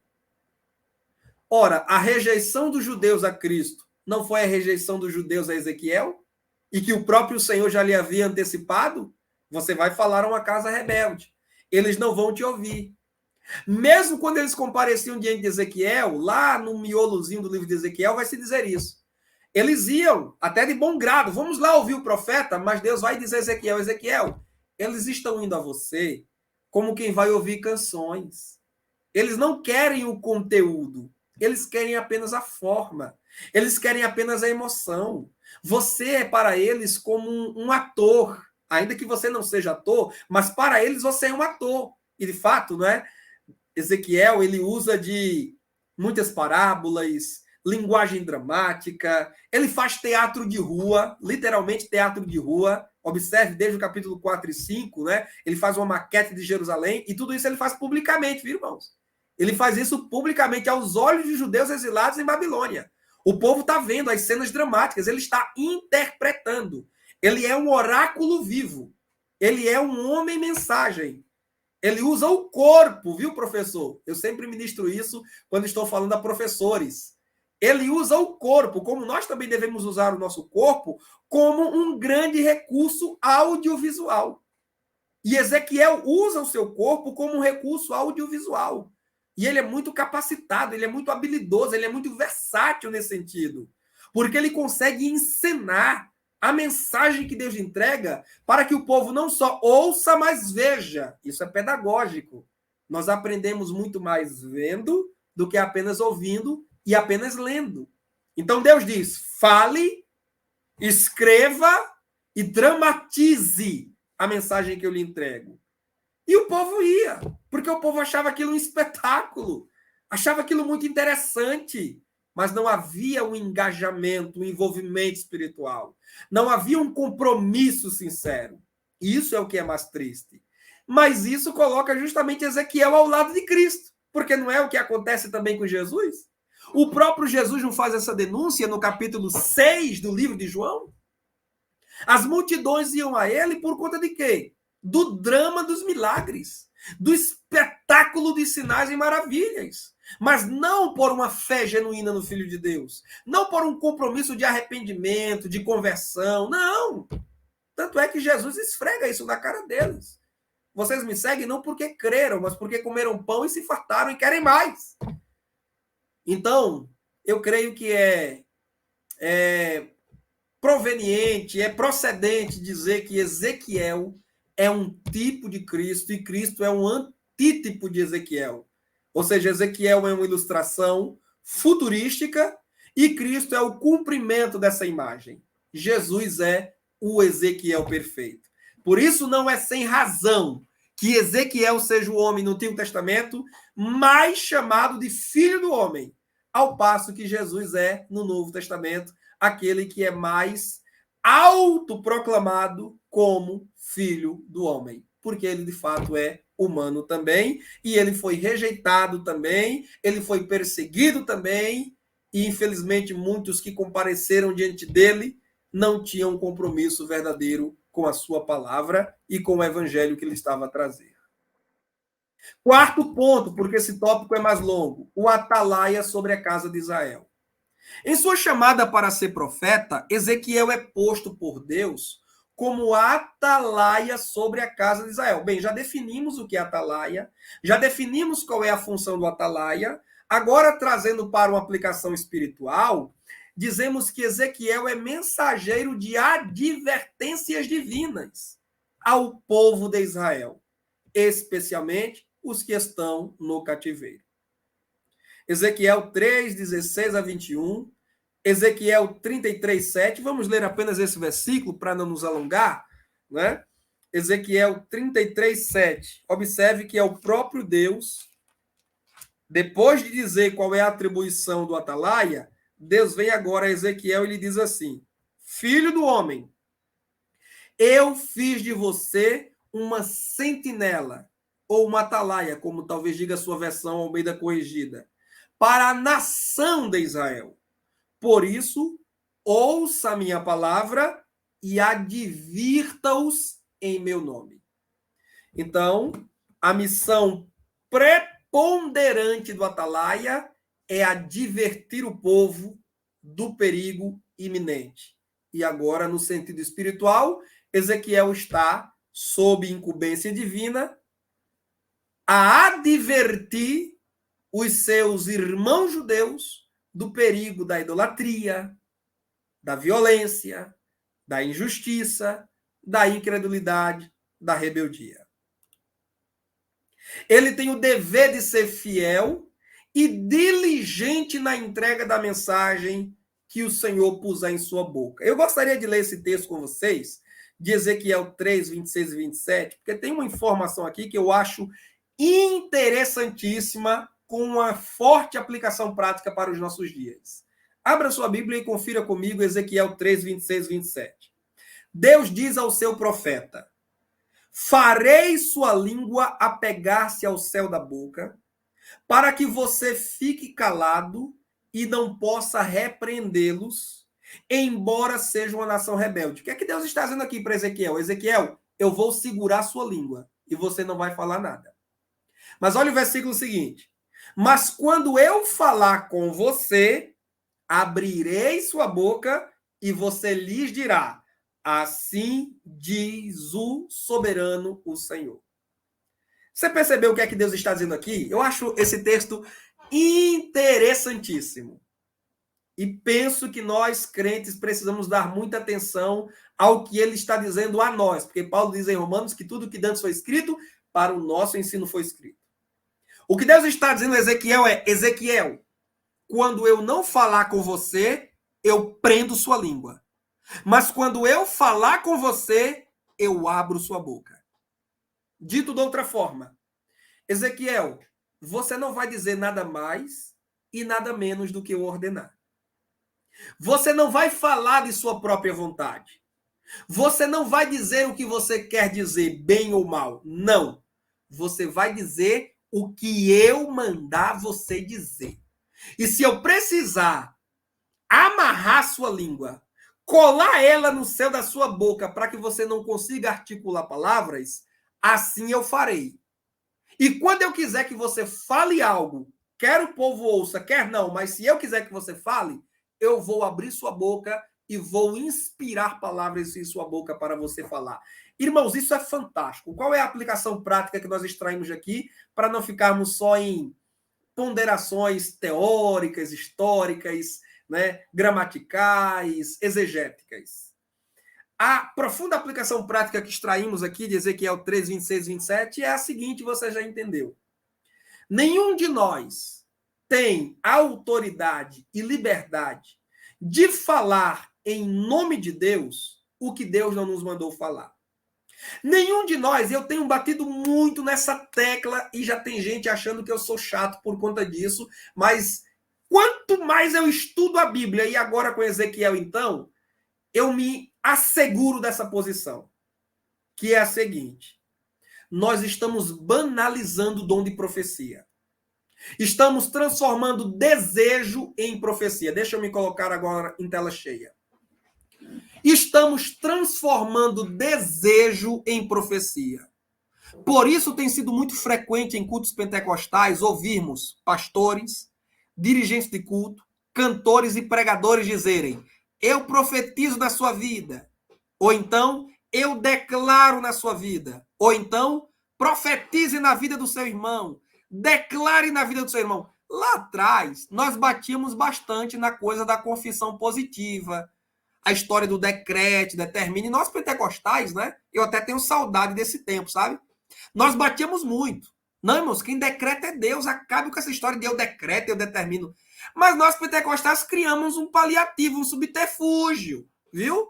Nós, na linguagem aqui do paraibanês, nós demos o pitu na boa doutrina e estamos fazendo a mesma coisa que a galera da confissão positiva faz.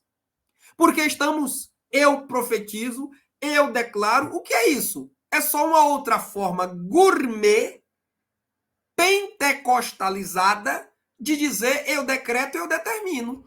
Está tão errado quanto. Pedro diz que nenhuma profecia foi feita por vontade de homem. Os profetas profetizaram por inspiração do Espírito de Deus. Então, que história é essa de profetizar à torto e à direito? Paulo disse: todos podeis profetizar, mas não é todos podeis profetizar conforme a própria vontade, em todo tempo, em todo lugar e para todas as pessoas. Leia 1 Coríntios 14. Paulo vai deixar muito claro: profetizem no culto 2 ou 3. Não é todo mundo no culto profetizando. 2 ou 3. Cada um por sua vez, e os outros julguem.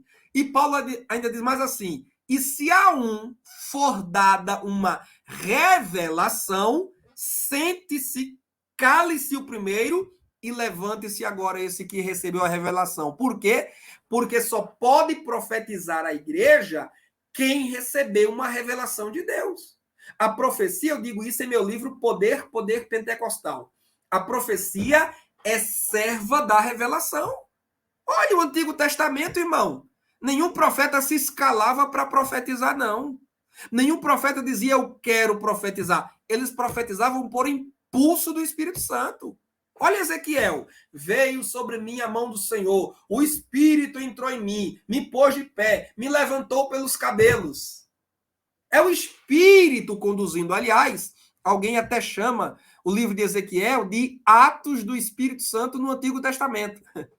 E eu creio que é razoável esse título mesmo, porque é uma evidência muito grande do Espírito Santo conduzindo o profeta nesse livro.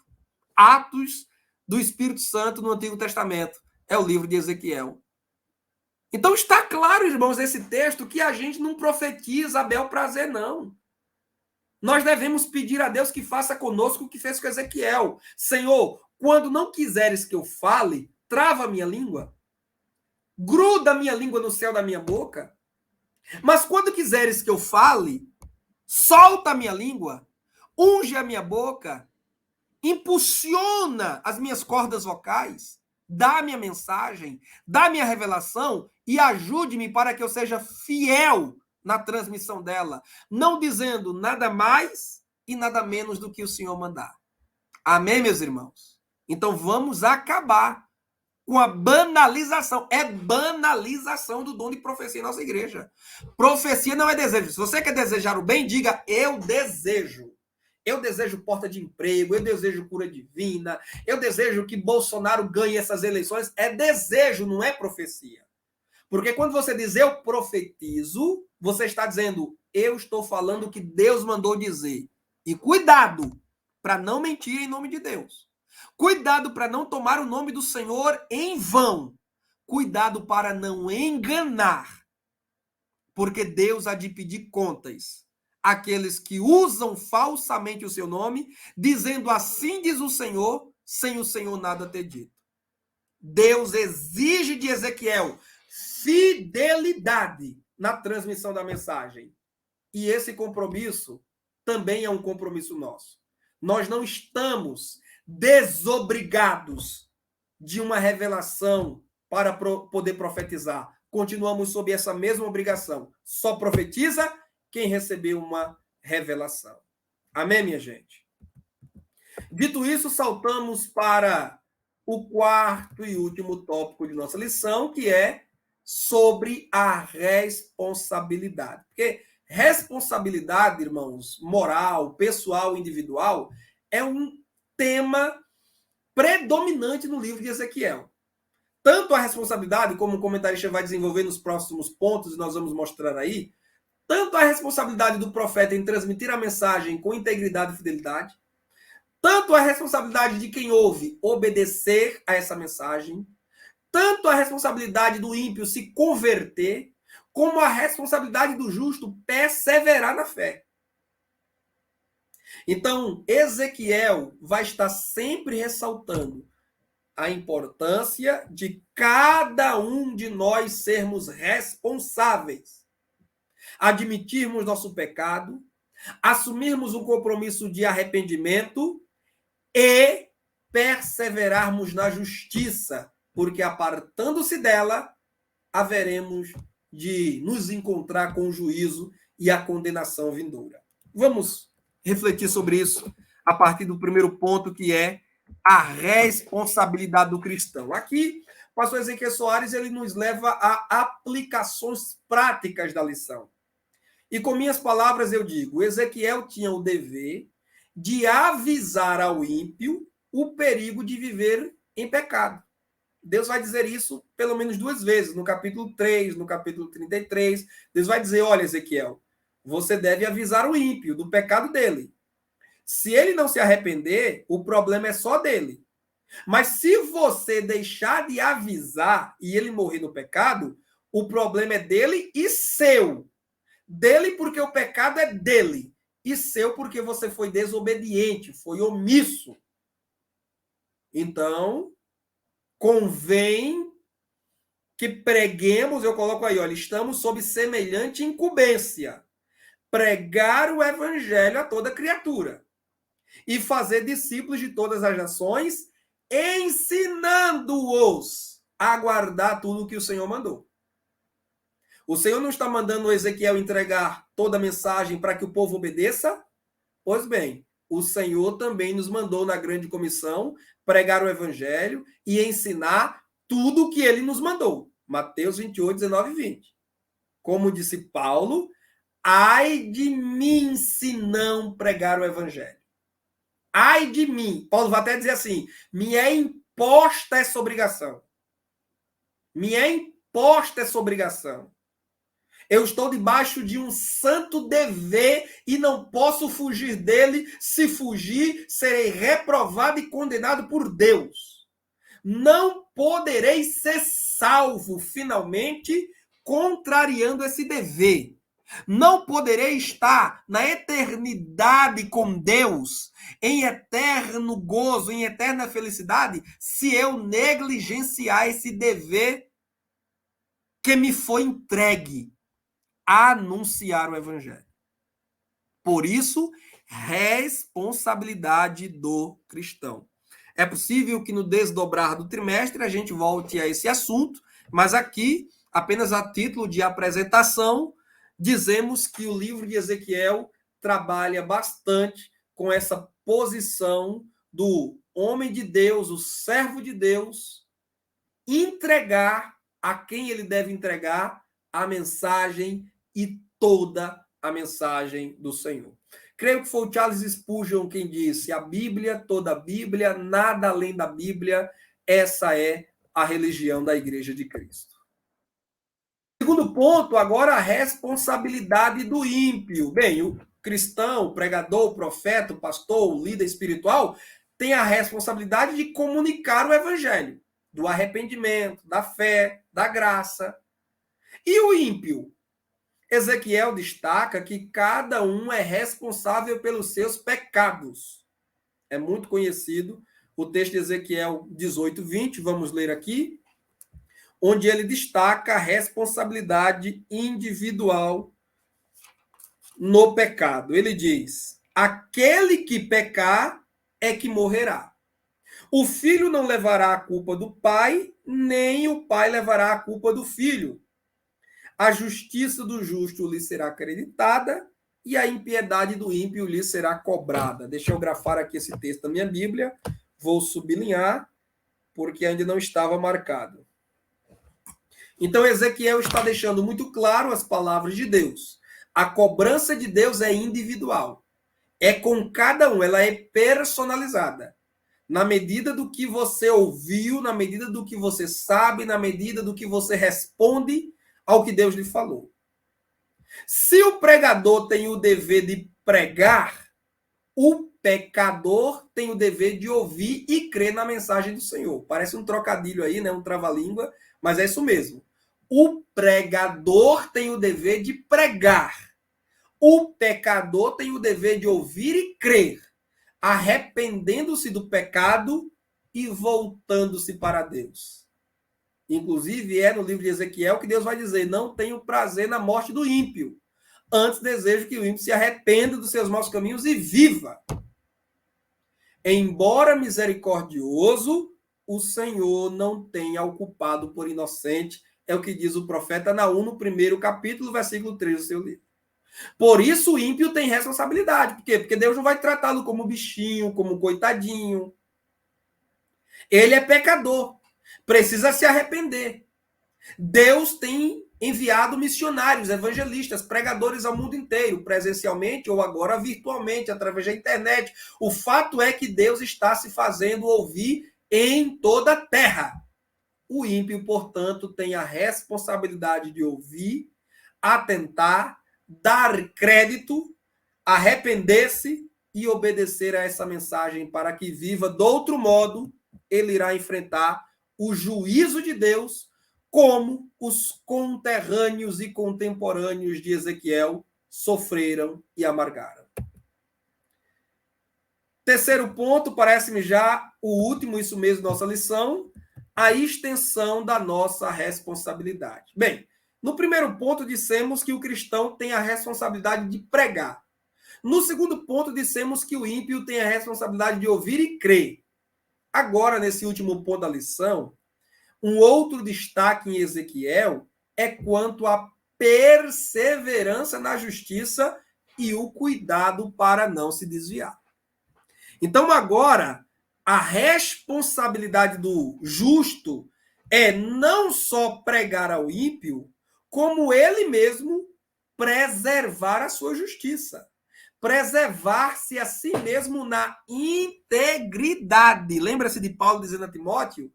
Tem cuidado de ti mesmo e da doutrina, porque assim fazendo salvarás a ti mesmo e aos que te ouvem.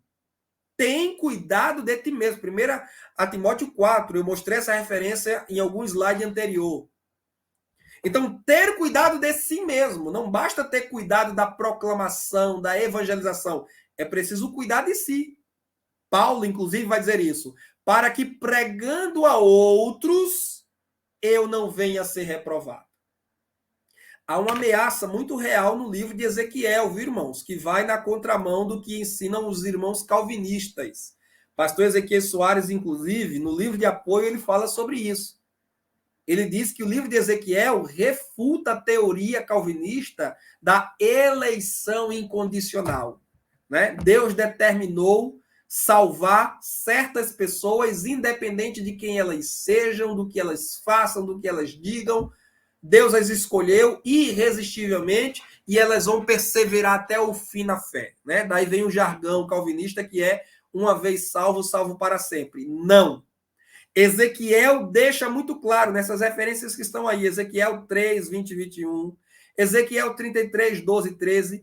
O próprio Deus deixa muito claro. A possibilidade do justo apartar-se da justiça, morrer no pecado e ser condenado por isso. De tal modo que Deus chega a dizer assim: se ele não se arrepender e morrer no seu pecado, as suas boas obras não serão lembradas.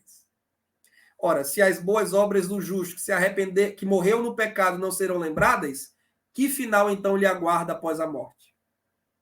Não há recompensa. Não há bênção para ele. Não há salvação para ele. Morreu em pecado. Qual é o final daquele que morre em pecado? Daquele que morre em rebeldia? Então, enquanto o calvinista ensina perseverança dos justos, perseverança dos santos, eles dizem até assim, não, é possível até que o justo se desvie, mas ele volta. Deus sempre traz ele para o caminho e quando ele morrer, ele morre na obediência. Ele morre na fé. Ele morre salvo. Não, Deus em Ezequiel deixa claro que é possível que o justo morra no pecado e por causa do pecado. E as suas obras de justiça sejam esquecidas e apagadas diante de Deus. De modo que o contrário disso também é verdadeiro. O ímpio que viveu na prática da impiedade, se ele se arrepende, as suas mais obras é que são apagadas. E ele é tido em retidão diante de Deus e é salvo por isso, né? Pela fé que ele deposita no Senhor. Então, meus irmãos, está claro no livro de Ezequiel o tema necessidade de perseverança. A perseverança não é monergística, não é uma obra só de Deus em nós. Deus me faz perseverar, Deus me faz viver em santidade até o fim, não. É uma obra sinergística. O que é sinergismo? É a união de forças visando um trabalho comum. Um trabalho em comum, em parceria. Então, a perseverança é Deus em nós. Deus vem com a graça, Deus vem com a força, Deus vem com a sabedoria, mas nós entramos com a obediência, a submissão, a vigilância, a oração, a consagração, o estudo bíblico, para que possamos estar de pé, como disse Paulo, no dia mau. Tá bom? Então, são temas gerais no livro de Ezequiel. Temos que ter um cuidado para não nos apartar do Deus vivo, né? Ao mesmo tempo que somos atalaia de Deus para o mundo, devemos cuidar de nós mesmos. Não basta só vigiar a vida das outras pessoas, né? É isso que o livro de Ezequiel vem nos dizer. O atalaia não pode só vigiar os outros, ele tem que vigiar a si mesmo. Não é só vigiar o perigo que está chegando da minha igreja, é o perigo que está chegando contra a minha vida.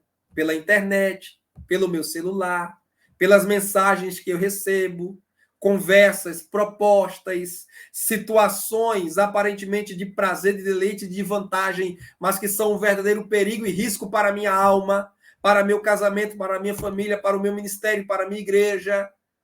Então não é só vigiar a igreja, não é só vigiar as pessoas, é vigiar a mim mesmo. Volto a citar Paulo a Timóteo. Tem cuidado de ti mesmo e da doutrina, porque assim fazendo te salvarás a ti e também a outros. Não basta só levar outros ao caminho da salvação, é preciso irmos com eles pelo caminho da salvação. E como diz Paulo, quem está de pé, cuide para que não caia.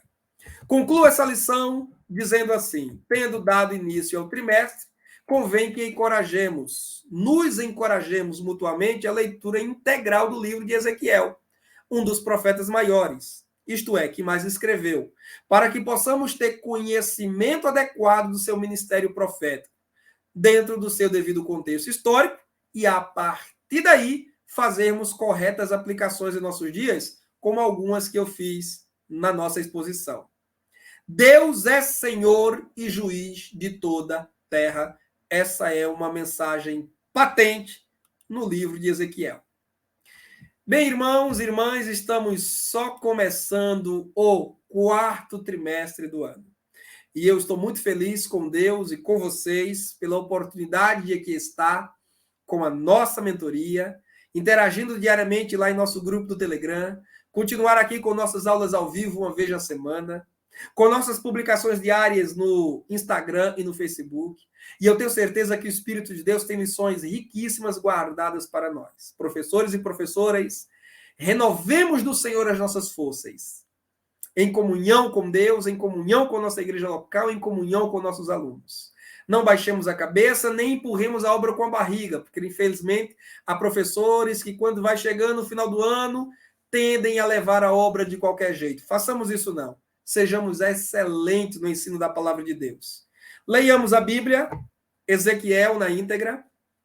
Tenhamos em mão a nossa revista, estudamos ela com afinco, acompanhada do livro de apoio, que traz o comentário do próprio pastor Ezequiel Soares e da irmã Daniele Soares. E vamos expandir as pesquisas para outros livros, como esse aqui do pastor Valdir Oliveira, que escreveu esse livro, que é também um comentário em Ezequiel, que é um livro de apoio para a revista da Betel. Viu? A Betel esteve no 1º trimestre do ano estudando sobre Ezequiel, né? Os nossos irmãos da Assembleia de Deus de Madureira. Né? Então, a gente está fazendo aqui uma dobradinha com a CPAD. Eles lá no início do ano e nós agora no final do ano vamos estar estudando sobre Ezequiel. Se você, inclusive, tiver acesso aí a alguma livraria ou sites, algum amigo que possa te fornecer a revista da editora Betel e também o livro de apoio, né? Eu acho que será muito útil para o estudo desse trimestre, tá bom? E outros comentários bíblicos, como esse que eu sugeri aqui para vocês, né? Conhecido como o comentário das bolinhas, da série Cultura Bíblica da Vida Nova, e outros vários comentários bíblicos que você tiver aí em casa, tá bom? Obrigado pela sua companhia. Vamos orar agradecendo a Deus por essa aula. Pai santo e querido, te rendemos graças por mais uma lição, Pai, que nos permitisses ministrar. Estamos gratos a Ti, Senhor, por um novo trimestre que vamos começando ao final deste ano. Obrigado pela vida, Senhor, do nosso comentarista, pastor Ezequiel Soares. Obrigado pela vida de cada professor ou professora que tem se prontificado a estudar a Tua palavra, os nossos mentoriados, irmãos e irmãs que passam aqui pelo nosso canal no YouTube para assistir nossas aulas. Senhor, abre nossa mente, nosso entendimento para aprender a Tua palavra e dá-nos desenvoltura como deste, Senhor, ao Teu sacerdote e profeta Ezequiel, para falar a Tua palavra agora, por nossa vez, aos nossos alunos, durante os próximos domingos desse ano. Nos enche da Tua sabedoria e da Tua luz. Abençoe o Brasil, meu Deus, que neste domingo estará elegendo deputados, senadores, governadores e um novo presidente da República. Senhor, como vimos nessa lição, Tu és soberano em toda a terra. Tu és Deus em todo o universo. Então eu te peço, meu Pai, não deixa que homens ímpios, inimigos da família, das leis, da ordem e do cristianismo cheguem às cadeiras de poder. Não permitas que corruptos, ladrões, Senhor, aliados de regimes comunistas e socialistas, venham tomar o poder, Senhor, no Brasil. Venham, Senhor, subir as cadeiras de comando em nossa nação. Não permitas que isso aconteça. Mas que apenas homens e mulheres de bem, decentes, que tenham temor a Deus, respeito às leis, à família e à igreja, possam, de fato, Senhor, ascender as posições, seja no legislativo, seja no executivo, para que o Brasil, Senhor, cresça e se desenvolva social e economicamente e experimentemos com a pregação do evangelho um poderoso avivamento. Guarde a nossa nação de todo mal. Em nome de Jesus te oro, em nome de Jesus te agradeço. Deus abençoe a todos vocês, grande abraço, boa noite, bom final de semana. Aos nossos mentoriados, continuaremos nos falando lá em nosso grupo de mentoria no Telegram. Grande abraço, até a próxima aula.